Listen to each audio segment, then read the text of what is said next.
Here are today's top stories. One person is reported killed as monsoon rains continue to drench Luzon. China vows to take action against those who violate its agreements with the Philippines at the Scarborough Shoal. The Philippine Economic Zone Authority encourages the development of eco-zones in the provinces.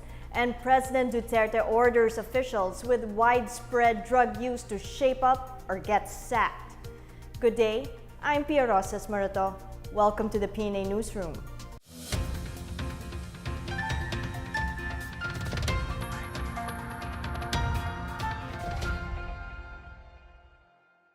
Monsoon rains enhanced by Typhoon Domeng continue to hit the country with one person reported dead on Sunday.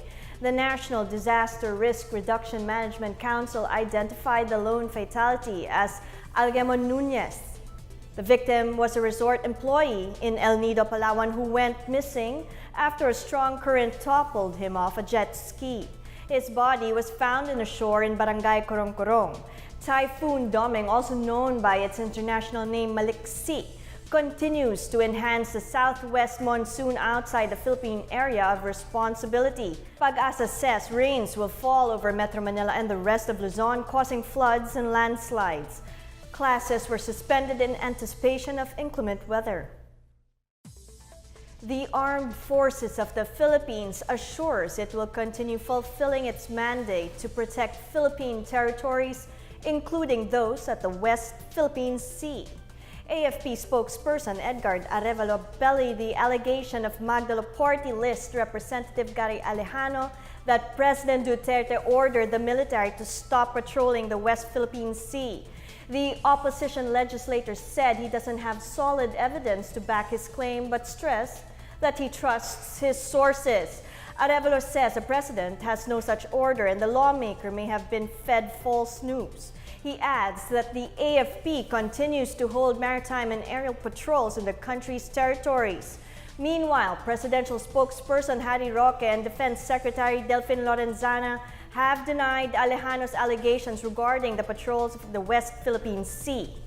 Special Assistant to the President Christopher Bongo also said the president has stressed that he will protect what is owned by the country. The Chinese government assures the Philippines that it will apply the law very harshly to violators of the fishing agreement in the area of the Bajo de Masinloc or Scarborough Shoal.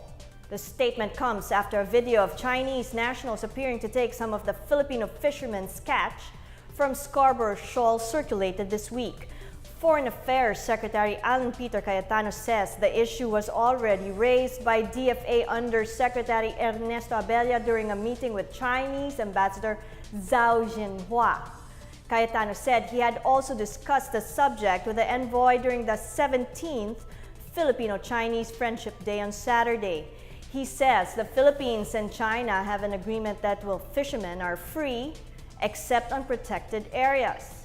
Cayetano said the two parties are now studying the establishment of a complaint system so that all nationalities that have the right to fish within the Scarborough Shoal area can air their concerns directly. He likewise urged the fishermen to immediately report such incidents to proper authorities. The report and recommendation of the Interagency Task Force that investigated the NCCC mall fire in Davao City last December has already been received by the Department of Justice. Interior OIC Secretary Eduardo Año says they will wait for the DOJ's final resolution before filing charges. The Interagency Task Force identified the officials who will be held responsible for the fire that killed 38 persons in its report. Among them are 18 officials of the NCCC Mall, as well as the management of SSI Philippines and AC Rockport Construction, 13 officials and personnel of the Davao City Office of the Building Official, Bureau of Fire Protection, and Philippine Economic Zone Authority. These individuals will face criminal and administrative charges, including reckless imprudence resulting to multiple homicide at multiple physical injuries, and violation of regulations set by PEZA. The country mourns the passing of former security advisor and lawmaker ROILO GOLEZ. GOLEZ succumbed to a heart attack on Monday. He was 71 years old. GOLEZ was a former officer of the Philippine Navy, having gone to the Philippine Military Academy and attended the prestigious U.S. Naval Academy in Annapolis, Maryland. GOLEZ was a national security advisor during the term of former President Gloria Macapagal-Arroyo from 2001 to 2004. GOLEZ served as representative of the 2nd District of Parañaque from 1992 to 2001. He is a vocal supporter of the Philippines' rights to the West Philippine Sea. Still to come, the Philippine Economic Zone Authority encourages the development of eco-zones in the provinces. A group of entrepreneurs from Ilocos Norte fly to Thailand for skills training. These and more when the PNA Newsroom continues.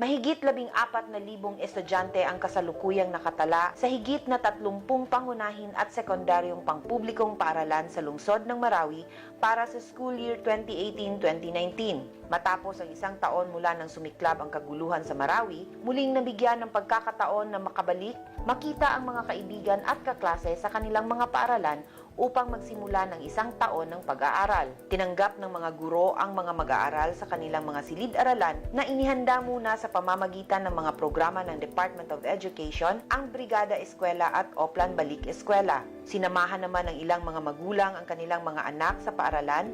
Ang ilan ay sinisilip pa sa mga bintana ng silid-aralan ang kani-kanilang supling. Ang mga nawala ng tirahan ay mayroong pagpipilian upang ipatala ang kanilang mga anak sa malapit na mga paaralan na kung saan sila ay pansamantalang naninirahan. Si Aslima Malik, ina ng 3 anak na nag-aaral sa Saduk Central Elementary School, kasama ang ibang mga magulang ay nagpahayag ng kanilang kaginhawaan at kagalakan tungkol sa muling pagbubukas ng mga paaralan sa Marawi. Isiniwalat naman ni Assistant Principal ng SCES, Sainola Salem, ang pagbisita sa mga bahay-bahay upang makumbinsi ang mga magulang na ipatala ang kanilang mga anak sa paaralan. Oo, nag-house to house kami. Oo, itong mga bahay dito talagang pinuntahan namin. Pero there are some na hindi namin mapilit because they have the option naman to enroll to other school, either private or other public elementary school.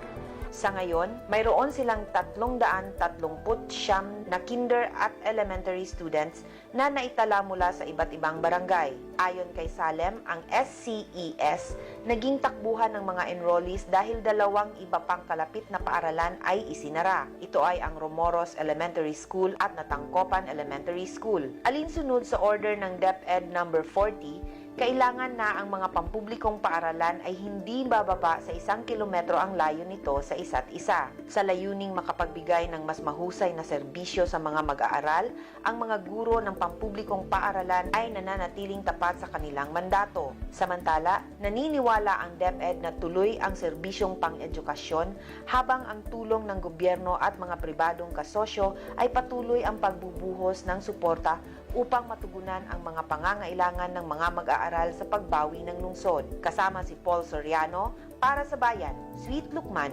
Philippine Information Agency.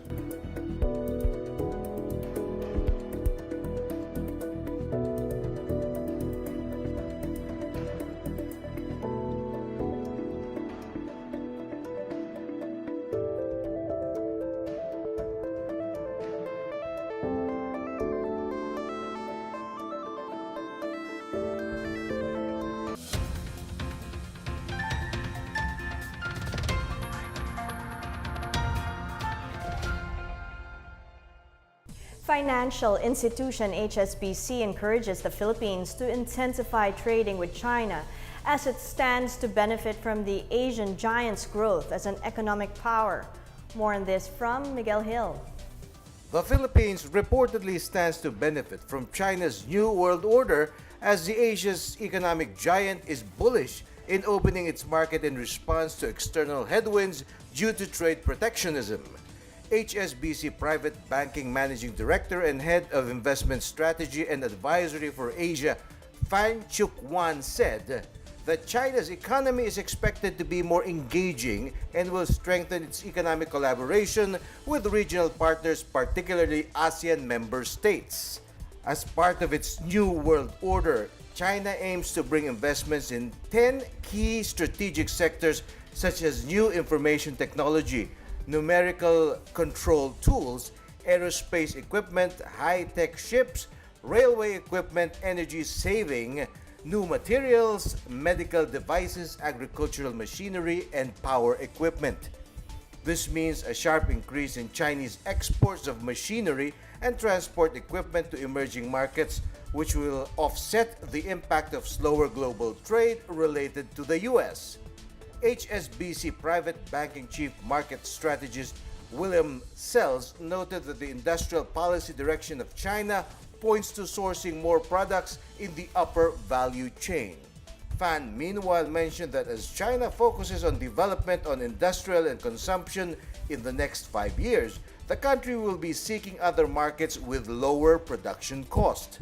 With this, competitive production cost offered by ASEAN countries will be attractive to Chinese enterprises. She noted that the Philippines' competitive advantage among its ASEAN peers is its robust domestic economy, which expanded by 6.8% in the first quarter of 2018. She added that the improvement in bilateral relations between the governments of the Philippines and China would provide favorable environment to take advantage of the rising outward direct investments from China. For the PNA Newsroom, I am Miguel Hill. The Philippine Economic Zone Authority is encouraging potential stakeholders in the countryside to have their lands converted into an economic zone to enhance their development potential.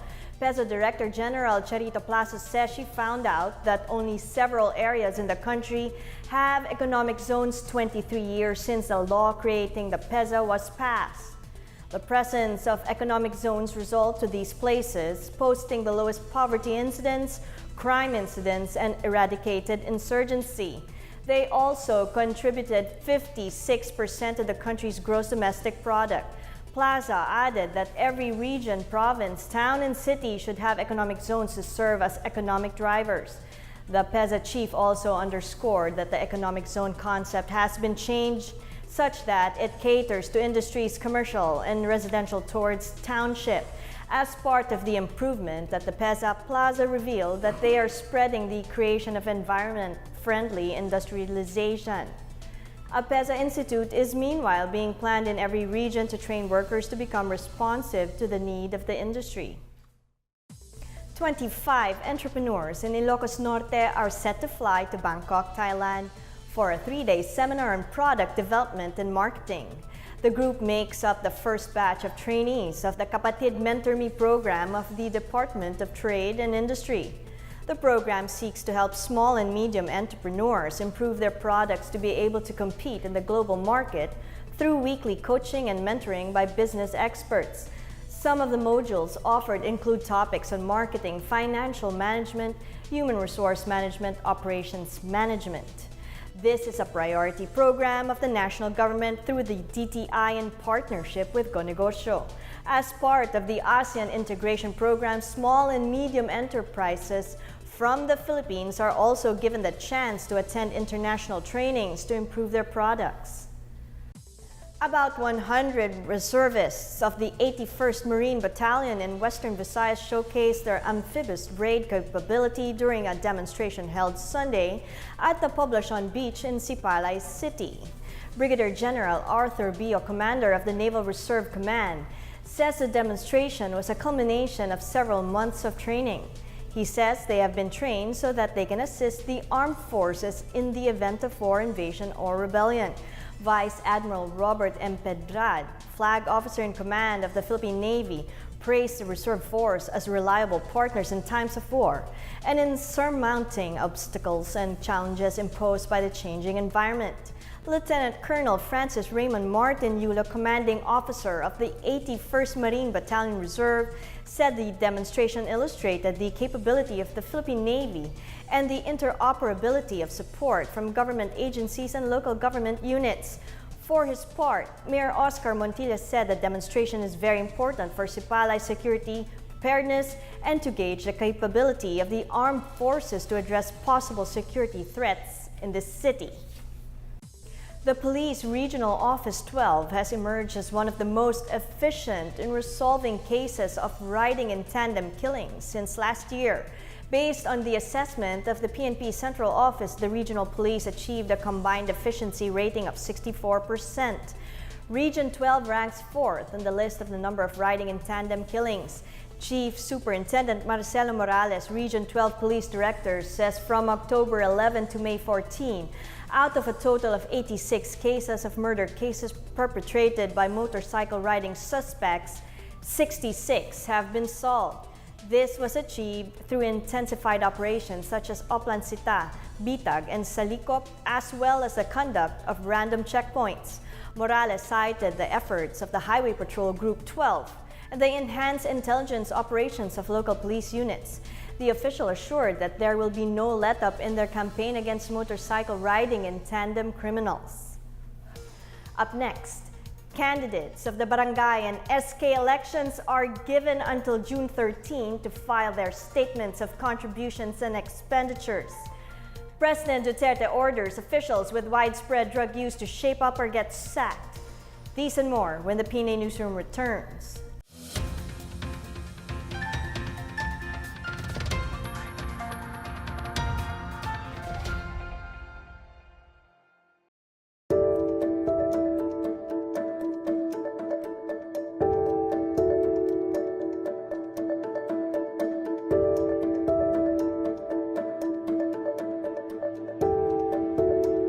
Bilang bahagi ng pagdiriwang ng Marawi Week of Peace, pinangunahan ng Department of Trade and Industry Lanao del Sur ang paglunsad ng Ramadan Trade Fair sa People's Park sa Marawi City.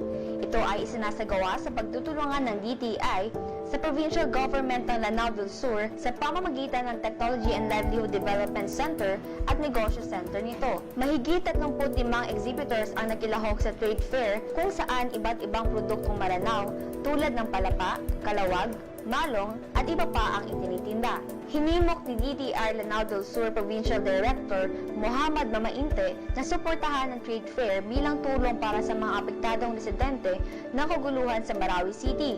Ayon sa kanya, kami po ay nananawagan po dito po sa Lanao People's Park. Meron po tayong trade fair po, showcasing lahat ng mga Maranao products from food to non-food para po matulungan nyo po aming mga IDPs po. Ito po ay mga karamihan o most or lahat IDPs po ng Marawi. ang Ramadan Trade Fair ay kasalukuyang nasa New Capitol Complex, Buwadi Sakayo ng Provincial Capital ng Lanao del Sur na magtatagal hanggang June 10, 2018. Para sa Bayan, Lu Antonio, Philippine Information Agency.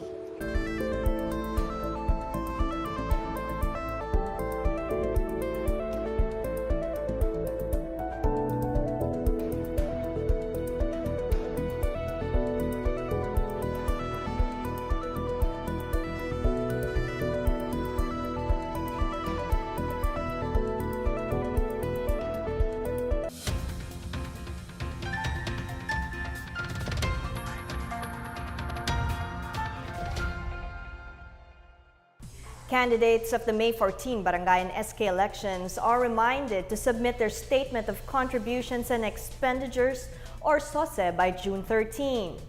DILG OIC Secretary Eduardo Años says winning, losing, and disqualified candidates are required to submit their contributions, expenses, and receive donations. Año explains that filing the SOCE is part of a candidate's obligation under law. Those who fail to submit their SOCE may be barred from assuming their elected positions or face perpetual disqualification. About 1 million certificates of candidacies for barangay and sangguniang kabataan positions were filed for the May 14 elections. President Rodrigo Duterte has ordered to zero in on barangays with cases of widespread illegal drug use. The president announced this in a speech during the oath-taking of new barangay officials in Lapu-Lapu City in Cebu. Duterte says he will dismiss those who fail to solve or explain the prevalence of illegal drugs in their areas. He also gave a 72-hour ultimatum to handle drug-related crimes in their barangays. Duterte says failure to take action against a drug problem will be treated as gross neglect of duty.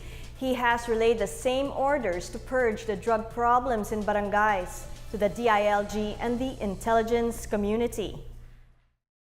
Spain banked on a late rally to oust PERLAS Pilipinas from contention in the FIBA 3x3 World Cup with a 21-17 win at the Philippine Arena in Bocaue on Sunday. The veteran-laden Spanish side handed the Filipino squad its third straight loss in Group D play. Spain recovered from a 10-12 run late in the game and went on 11-5 in the end to officially knock out PERLAS. Paula Palomares led Spain with 11 points, while Aitana Mediavilla and Nuria each added 4. Janine Pontejos finished with 13 points, but she lacked the needed help. As we celebrate National Kidney Month this June, the National Kidney and Transplant Institute urges school children to eat and live healthy to prevent kidney diseases as they grow up. More on this from Janice Cave. Pushing a healthy lifestyle early among school children is an important factor that will help reduce the risk of developing kidney diseases in the future. Dr. Mark Angelo Hizon, a nephrologist at the National Kidney and Transplant Institute, says there is a need to constantly promote lifestyle modification at an early age, like engaging more in physical activities, exercise, and right diet. Hizon says a lot of children nowadays are spending longer hours on social media through their gadgets that lessen their movement. These children deprive themselves of certain physical activities which make them prone to developing diabetes and hypertension. He said this lack of physical activities, on top of unhealthy diet, further increases the chance of developing non-communicable diseases among children. Such diseases can damage the kidneys, which do the job of filtering the blood. To promote healthy kidneys, he said parents should encourage their children to engage in physical activities and refrain from eating salty and sweetened foods and drinks. Instead of drinking sodas, they are advised to drink 8 to 10 glasses of water a day to keep them well hydrated. The emphasis on lifestyle modification to prevent kidney disease is in line with the celebration of National Kidney Month this June. For the PNA Newsroom, I'm Janice Cave. Let's now check out weather forecast for Metro Manila and the rest of the country.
Let's take another look at today's top stories. One person is reported killed as monsoon rains continue to drench Luzon. China vows to take action against those who violate its agreements with the Philippines at the Scarborough Shoal. The Philippine Economic Zone Authority encourages the development of ecozones in the provinces. And President Duterte orders officials with widespread drug use to shape up or get sacked. Thank you for watching another edition of the PNA Newsroom. To check out these and other stories, visit the PNA website or follow the Philippine News Agency on Facebook and Twitter. For more stories about the government and how it serves the Filipinos, look for these hashtags in all of our social media platforms and websites. And that's your daily dose of the latest news and information that you need to know from the PNA Newsroom. I'm Pia Rosas Murato. Good day.